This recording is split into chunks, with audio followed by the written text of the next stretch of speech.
S, வீடு, schools, hotels, store room இங்கெல்லாம் partition wall கட்டணும்னாலும் இப்போ பில்டிங் போனஸோட first choice Renocon Rapid Wall Panels.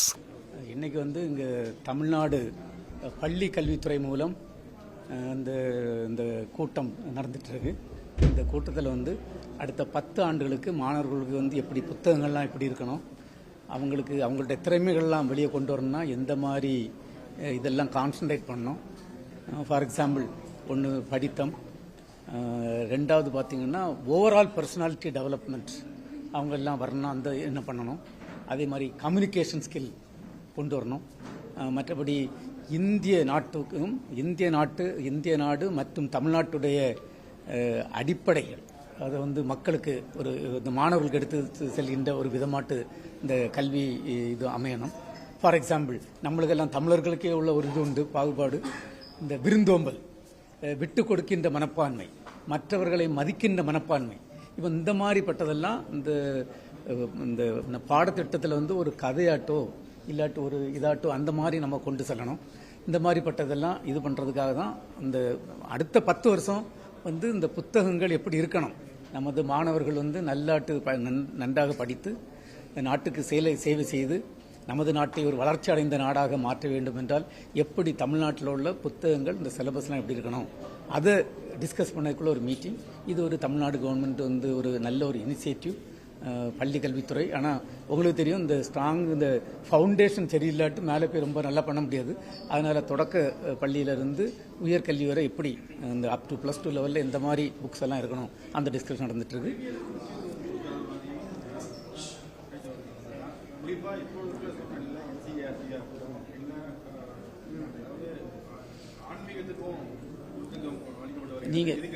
நீங்கள் பார்த்தீங்கன்னா நான் அந்த மாதிரி தனிப்பட்ட முறையில் பேச விரும்பல.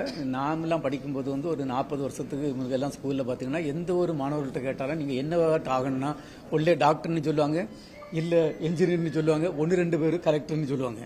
மற்ற துறையை பற்றி தெரியாது. ஆனால் ஒரு நாடு வளர்ச்சி அடைந்த நாடாட்டு மாறணும்னா எல்லா துறையிலும், கலைத்துறையாட்டு இருக்கட்டு, ஸ்போர்ட்ஸ் ஆட்டு இருக்கட்டு, மற்றபடி இலக்கியமாட்டு இருக்கட்டு, எல்லா துறையிலுமே வளர்ச்சி அடையணும்.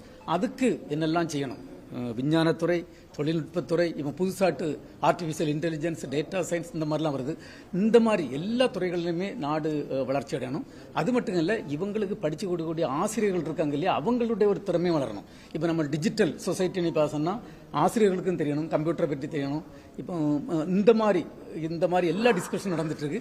இது தமிழ்நாடு கவர்மெண்ட் எடுத்துருக்கக்கூடிய ஒரு நல்ல ஒரு செயல்பாடாகும். இது கண்டிப்பாக நமது தமிழகத்தில் உள்ள மாணவர்களுக்கு அடுத்த 10 வருஷத்துக்கு உதவுகின்ற ஒரு விதமாட்டு உள்ள ஒரு டிஸ்கஷனாக நடந்துட்டு இருக்கு.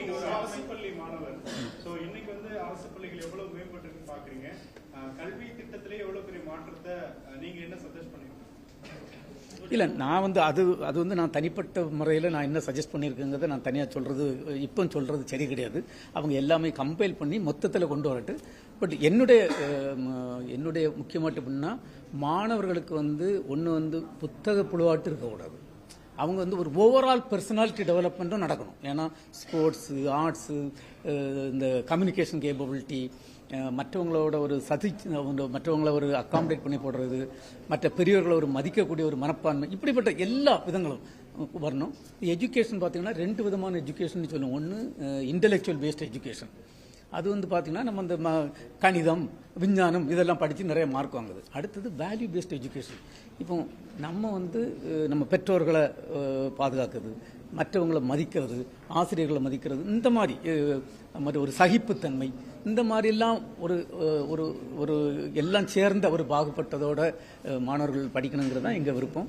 ஸோ புத்தகம் மட்டும் முக்கியம் இல்லை, it's a overall personality development what is important. அது மாதிரி ஸ்போர்ட்ஸ் பார்த்தீங்கன்னா இன்றைக்கி நம்ம இந்தியா சுதந்திரம் அடைஞ்சு 1947 சுதந்திரம் கிடைக்கும்போது நமது நாட்டில் நம்ம மக்களுடைய ஆவரேஜ் வயசு பார்த்தீங்கன்னா வாழ்க்கை வயது 32 வயசாக இருந்தது. இன்றைக்கி அதுக்கு படிப்படியாக வளர்ந்து 72 வயசாகுது. அப்போ இதுக்கு முக்கியமாட்டு ஹெல்த் இஸ் வெரி இம்பார்ட்டன்ட். அதனால் மாணவர்களுக்கு ஹெல்த்தை பற்றி நல்ல ஒரு இது இருக்கணும், ஸ்போர்ட்ஸை பற்றி அதில் ஆர்வம். ஸ்போர்ட்ஸில் டைம் வேஸ்ட்டுன்னு நினைக்கக்கூடாது. இது it is a integral part of the development. இந்த மாதிரி நிறைய இதை டிஸ்கஸ் பண்ணிட்டு இருக்காங்க. இது டிஸ்கஸ் பண்ணி அவங்க செக்ரட்டரி கன்சல்டேட் பண்ணி சொல்லிட்டு நான் இப்போ ஒன்றுமே உங்கள்கிட்ட என்ற தனிப்பட்ட கருத்துக்களை அங்கே சொன்ன கருத்துக்களை இங்கே சொல்ல ஃபர்தராட்டு விருப்பப்படலை. எல்லாம் மொத்தத்தில் இது இந்த முயற்சி இப்படி இந்த தமிழ்நாடு அரசு எடுத்துக்கூடிய முயற்சி ஒரு நல்ல முயற்சி.